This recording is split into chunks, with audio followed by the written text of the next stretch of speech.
Passez le micro à monsieur le député, vous allez voir.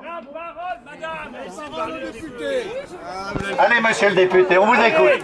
Vous parlez derrière. Je suis, pour ceux qui ne me connaissent pas, parce que je vois que vous venez de 7 départements. Oui. Donc, 9 pour représenter 9 départements. 9 départements. Bon, voilà, 9 départements.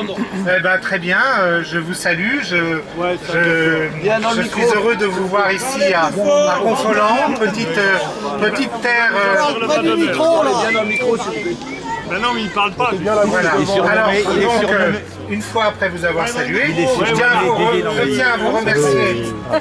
tiens à vous remercier pour cet exercice de démocratie, on va dire d'expression libre et directe. Ah, mais vas-y, je crois que c'est intéressant et tous ceux qui sont... Voilà, c'est bien écouté. Écoutez, si vous me laissez pas parler, moi je pose... Laissez-le parler, laissez-le parler. D'accord ?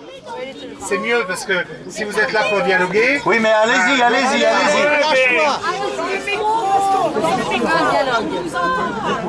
Faut bien parler dans le... Eh ben, vous m'entendrez mieux si vous me laissez parler. Hein, d'accord ?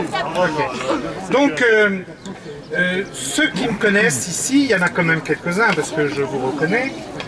Vous savez bien qu'à chaque fois qu'il y a des manifestations, à chaque fois qu'il y a des réunions, à chaque fois qu'il y a des enquêtes publiques et que vous me demandez de participer, d'être à votre écoute, je suis là. Et quand il y a des projets éoliens, je prends toujours parti. Ici sur ce territoire. Il m'est arrivé donc déjà de signer des pétitions contre l'implantation de certains projets éoliens, en tout cas à chaque fois qu'on m'a sollicité. Ça, c'est vrai. Moi, voilà, c'est vrai, je vous remercie.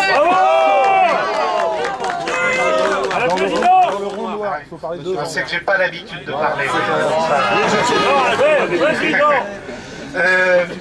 Bon, moi j'ai une information à vous apporter ici sur le Nord-Charente. C'est que ça rejoint un petit peu ce que disait Philippe Bouty. C'est qu'en réalité, le Nord-Charente et la Charente d'une manière générale a déjà atteint le quota qui a été fixé en matière d'implantation éolien.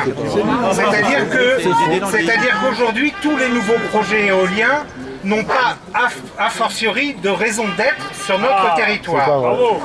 La seule raison pour laquelle, j'en ai parlé avec le préfet, qui, vous savez, aujourd'hui, est la seule autorité qui peut, au bout du compte, autoriser ou pas autoriser... C'est faux. Les maires peuvent autoriser ou ne pas autoriser, ils peuvent empêcher un projet éolien, monsieur le député. Ce sont les maires, je suis désolé, ce sont les maires qui décident. Et en dernier ressort, c'est le préfet, effectivement. Le maire de Suau, mon maire a refusé le projet. Quand on dit en dernier ressort, ça veut dire que c'est le préfet qui décide. Voilà. Oui, mais si un maire ne veut pas de machine sur son territoire, si un Vous me laissez parler ou je me tais? Allez-y, mais vous dites des bêtises. Si monsieur le préfet qui en dernier ressort signe ou non des arrêtés pour autoriser les éoliennes, le préfet de la Charente m'a dit il n'y a pas plus tard que 8 ou 10 jours que la Charente ayant atteint ses objectifs, il n'était pas disposé à signer d'autres arrêtés si toutefois le moindre question, le moindre problème pouvait se poser sur les projets en question. Donc, je lui ai précisé que nous ne manquerions pas, en cas de, quand il y a des projets qui sont présentés, nous ne manquerions pas les uns et les autres, vous les associations, nous les élus, de lui faire part des réflexions, des remarques, voire des oppositions, bien entendu, que ces éventuels projets pourraient poser. Voilà. Donc, la mobilisation est bien entendu nécessaire. Moi, je vous salue tous parce que je préfère en tant que député avoir des citoyens proactifs sur leur territoire, attentifs à au développement, plutôt que d'avoir, je dirais, des moutons, parce qu'il y en a déjà pas mal de moutons dans notre territoire, et je préfère des citoyens actifs. Voilà. Donc, je vous renouvelle.